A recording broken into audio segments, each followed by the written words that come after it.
Kia ora, kids. I've just been for my daily bike around the school with the other children in our bubble, all four of them.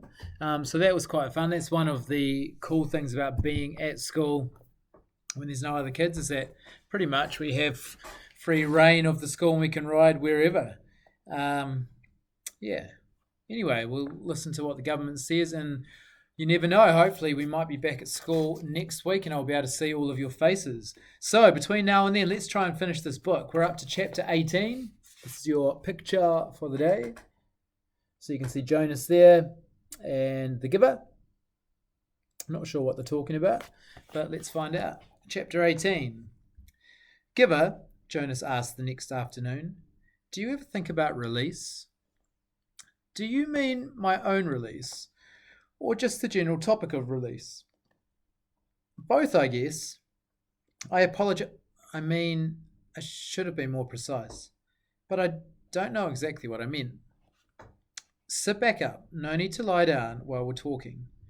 Jonas, who had already been stretched out on the bed when this question came to his mind, sat back up. I guess I do think about it occasionally, the giver said. I think about my own release when I'm in an awful lot of pain. I wish I could put in a request for it. Sometimes, but I'm not permitted to do that until the new receiver is trained. Me, Jonas said in a dejected voice. He was not looking forward to the end of the training, when he would become the new receiver. It was clear to him what a terribly difficult and lonely life it was, despite the honour. I can't request release either, Jonas pointed out. It was in my rules. The giver laughed harshly. I know that. They hammered out those rules after the failure 10 years ago.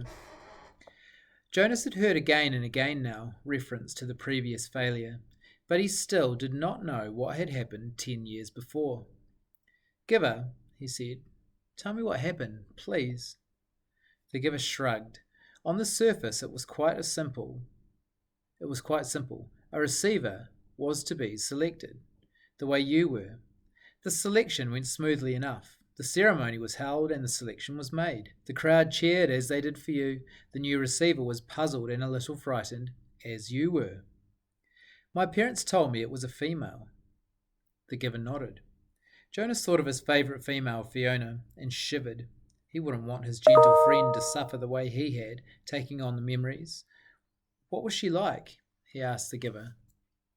The giver looked sad, thinking about it.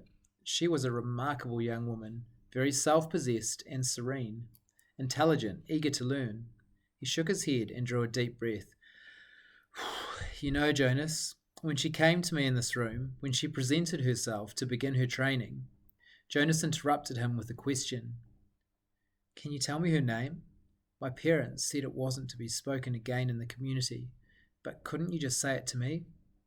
The giver hesitated painfully, as if saying the name aloud might be excruciating. Her name was Rosemary, he told Jonas finally. Rosemary, I like that name. The giver went on. When she came to me for the first time, she sat there in the chair where you sat on your first day. She was eager and excited and a little scared. We talked. I tried to explain things as well as I could, the way that you did to me. The way you did to me. The giver chuckled ruefully. The explanations are difficult. The whole thing is so beyond one's experience. But I tried, and she listened carefully. Her eyes were very luminous, I remember. He looked up suddenly. Jonas, I gave you a memory that I told you was my favourite. I still have a shred of it left. The room with the family and grandparents. Jonas nodded. Of course he remembered. Yes, he said. I had that wonderful feeling with it. You told me it was love. You can understand then that that's what I felt for Rosemary, the giver explained. I loved her. I feel it for you too, he added. What happened to her? Jonas asked. Her training began. She received well, as you do. She was so enthusiastic, so delighted to experience new things. I remember her laughter. His voice faltered and trailed off. What happened? Jonas asked again after a moment. Please tell me. The giver closed his eyes. It broke my heart, Jonas, to transfer pain to her. But it was my job. It was what I had to do, the way that I've had to do with you. The room was silent. Jonas waited. Finally, the giver continued. 5 weeks, that was all.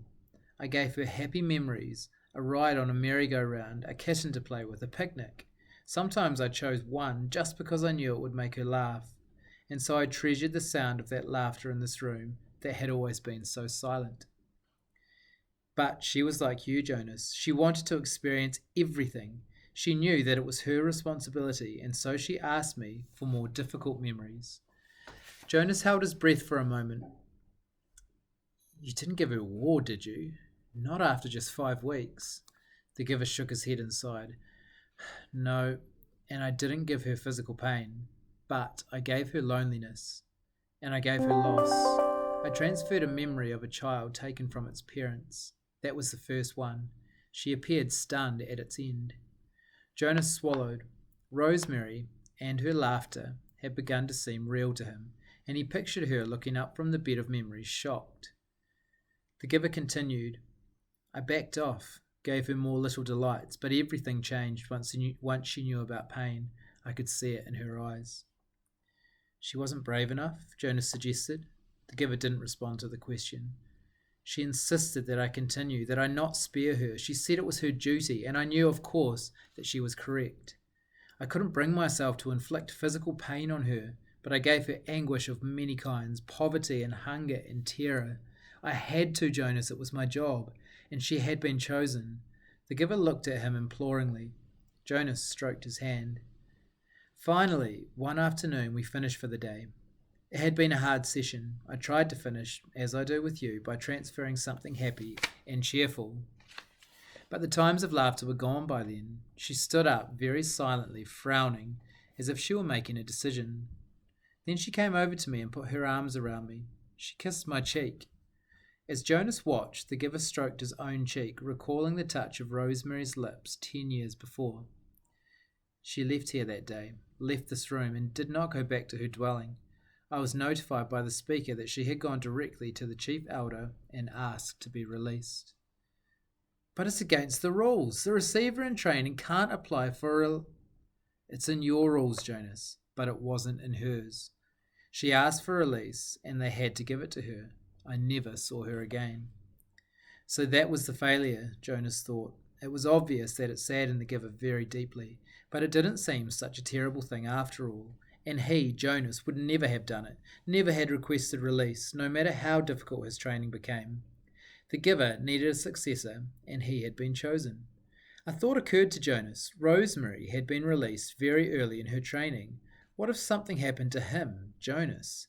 He had a whole year's worth of memories now. Giver, he asked, I can't request release, I know that. But what if something happened, like an accident? What if I fell into the river, like the little four Caleb did? Well, that doesn't make sense because I'm a good swimmer, but what if I couldn't swim and fell into the river and was lost? Then there wouldn't be a new receiver, but you would already have given away an awful lot of important memories. So even though they would select a new receiver, the memories would be gone except for the shreds that you have left of them. And then what if... He started to laugh suddenly. I sound like my sister Lily, he said, amused at himself. The giver looked at him gravely. You just stay away from the river, my friend, he said. The community lost Rosemary after 5 weeks, and it was a disaster for them. I don't know what the community would do if they lost you. Why was it a disaster? I think I mentioned to you once, the giver reminded him, that when she was gone, the memories came back to the people. If you were to be lost in the river, Jonas, your memories would not be lost with you. Memories are lost forever. Memories are forever, I should say. Rosemary had only those 5 weeks' worth, and most of them were good ones. But there were those few terrible memories, the ones that had overwhelmed her. For a while they overwhelmed the community, all of those feelings. They'd never experienced that before. I was so devastated by my own grief at her loss and my own feeling of failure that I didn't even try to help them through it. I was angry too. The giver was quiet for a moment, obviously thinking. You know, he said finally, if they lost you, with all the training you've had now, they'd have all those memories again themselves. Jonas made a face. They'd hate that.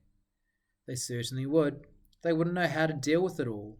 The only way I deal with it is by having you there to help me, Jonas pointed out with a sigh. The giver nodded. I suppose, he said shyly. I suppose he said slowly. That I could. You could what? The giver was still deep in thought. After a moment, he said, if you floated off in the river, I suppose I could help the whole community the way I've helped you. It's an interesting concept. I need to think about it some more. Maybe we'll talk about it again sometime, but not now. I'm glad you're a good swimmer, Jonas, but stay away from the river. He laughed a little, but the laughter was not light-hearted. His thoughts seemed to be elsewhere, and his eyes were very troubled. And that's the end of the chapter. So that's chapter 18 done. We've now got chapter 19, 20, 21, 22, and 23 to go. So 5 more. What are we today? Wednesday. So let's try and double up from here. So I might do 2 tomorrow and 2 the next day. I may even do an extra one today just so we can get through it by the end of the week. All right, team. Hope that you enjoyed that. And if you've got any discussion, please post that on the... Please post it on the shared story channel in your team. Other than that, have a wonderful afternoon, and I will see you guys soon. Bye.